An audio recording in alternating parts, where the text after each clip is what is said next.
అందరికీ జై భీమ్. నా పేరు పిల్లి బాబురావు. జై భీమ్ కార్మిక సంక్షేమ సంఘం అధ్యక్షుడిని. ఈరోజు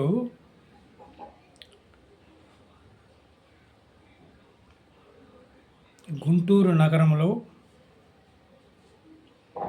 దాదాపు 4 కిలోమీటర్ల పొడవున ఉన్న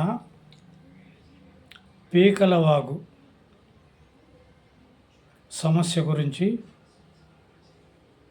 జిఎంసి కమిషనర్ వారికి, జిల్లా కలెక్టర్ వారికి గ్రీవెన్సెల్ ద్వారా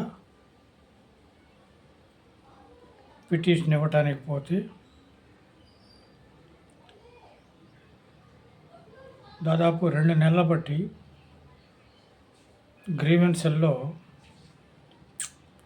జిల్లా కలెక్టర్ గారు కానీ ఎస్పీ గారు కానీ అందుబాటులో లేరు. వారు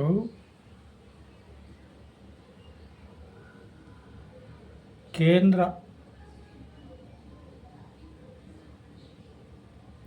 శాఖ వారు ప్రధాని నరేంద్ర మోడీ ఆంధ్రప్రదేశ్ పర్యటన ఖరారు చేయటం వలన అక్కడ ఆ ప్రాంగణం అంతా కూడా శుభ్రం చేసి వచ్చే ప్రజలకి ఆటంకం కలిగించకుండా అన్ని సదుపాయాలు సమకూర్చడం కోసం, భద్రతా వ్యవహారాలు చూడటం కోసం ఈ 2 శాఖల వాళ్ళు సోమవారం వదిలిపెట్టి ఖచ్చితంగా 5 రోజులు పోతే బాగుండేది.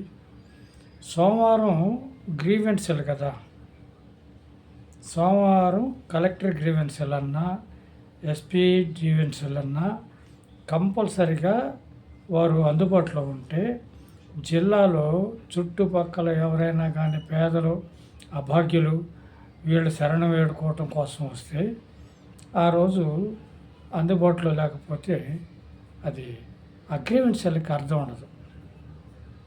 కాబట్టి ఉన్న అధికారులకే మెమోరాండం ఇవ్వటం జరిగింది.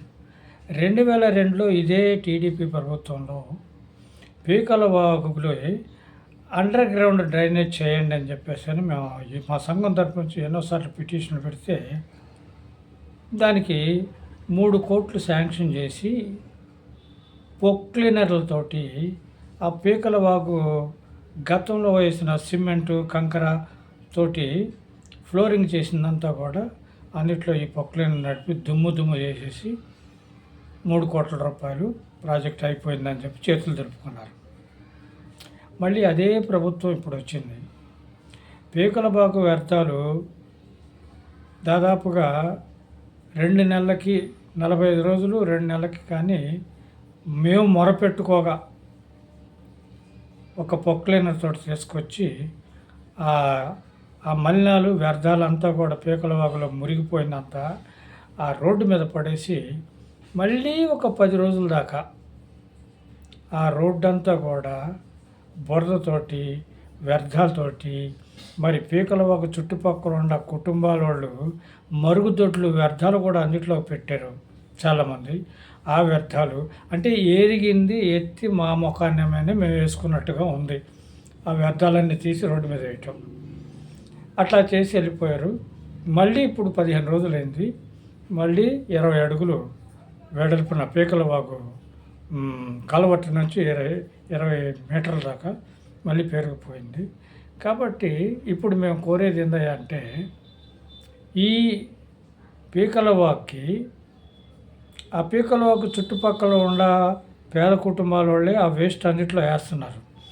ఎందుకంటే ఈ చుట్టుపక్కల ఉన్న పేదవాళ్ళు మరి డబ్బున్న వాళ్ళ దగ్గర వీళ్ళు పాచి పనులు చేయడానికి, అంట్లు తోమటానికి రకరకాల వృత్తులతోటి వాళ్ళు అక్కడికి వెళ్తారు.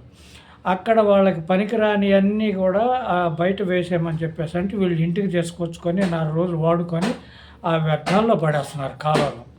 దానివల్ల చాలా వ్యర్థాలు వాగులో పడి చాలా ఇబ్బందులు పడుతున్నాం. కాబట్టి మాకు అండర్ గ్రౌండ్ ఉంటాయా? మాకు వాక్కి ఇరువైపులా ఐరన్ ఫెన్సింగ్ 10 అడుగులు ఎత్తున ఏర్పాట్లు చేస్తే వ్యర్థాలు అన్నిట్లో పడవు. మరుగుదొడ్లు కూడా మరి కుటుంబాల వాళ్ళు చాలామంది పీకలోగలో పెట్టారు. వాటిని కూడా క్లోజ్ చేసి వాళ్ళకి మరి కింద ఆ మరుగుదొడ్డి దగ్గరే సెప్టిక్ ట్యాంక్ ఏర్పాట్లు చేపించి ఓన్లీ వాడుకు నీళ్ళే కాలువలోకి వచ్చేటట్లుగా చర్యలు తీసుకొని ఆ తర్వాత ఐరన్ ఫెన్సింగ్ ఏర్పాట్లు చేసి మరి నగర అభివృద్ధికి తోడ్పడుతుందని చెప్పేసి మరి కలెక్టర్ గారి ఆఫీస్లో, జిఎంసీ గారి ఆఫీస్లో ఇద్దరికి ఆ మెమోరాండం ఇచ్చి వచ్చాము. కాబట్టి మా యందు దయ ఉంచి 10 మీటర్ల ఎత్తున కాలువకి ఇరువైపులా ఐరన్ ఫెన్సింగ్ ఏర్పాట్లు చేయాలని చెప్పేసి దానికి పెమ్మసాని చంద్రశేఖర్ గారికి కూడా మేము ఒక లెటర్ ఇవ్వాలని చెప్పేసి అనుకున్నాము. స్థానిక ఎమ్మెల్యే గారికి ఇవ్వాలి అనుకున్నాము. ఇప్పుడు ఈరోజు నాని కార్యక్రమం ఏదో ఉందంట, మేయర్ పదవి, దాని గురించి ఇలా అడవుల్లో ఉన్నారు. రేపు వాళ్ళకి ఇచ్చి మా వేదన వాళ్ళు అర్థం చేసుకోమని చెప్పేసి కోరుతాము. జై భీమ్.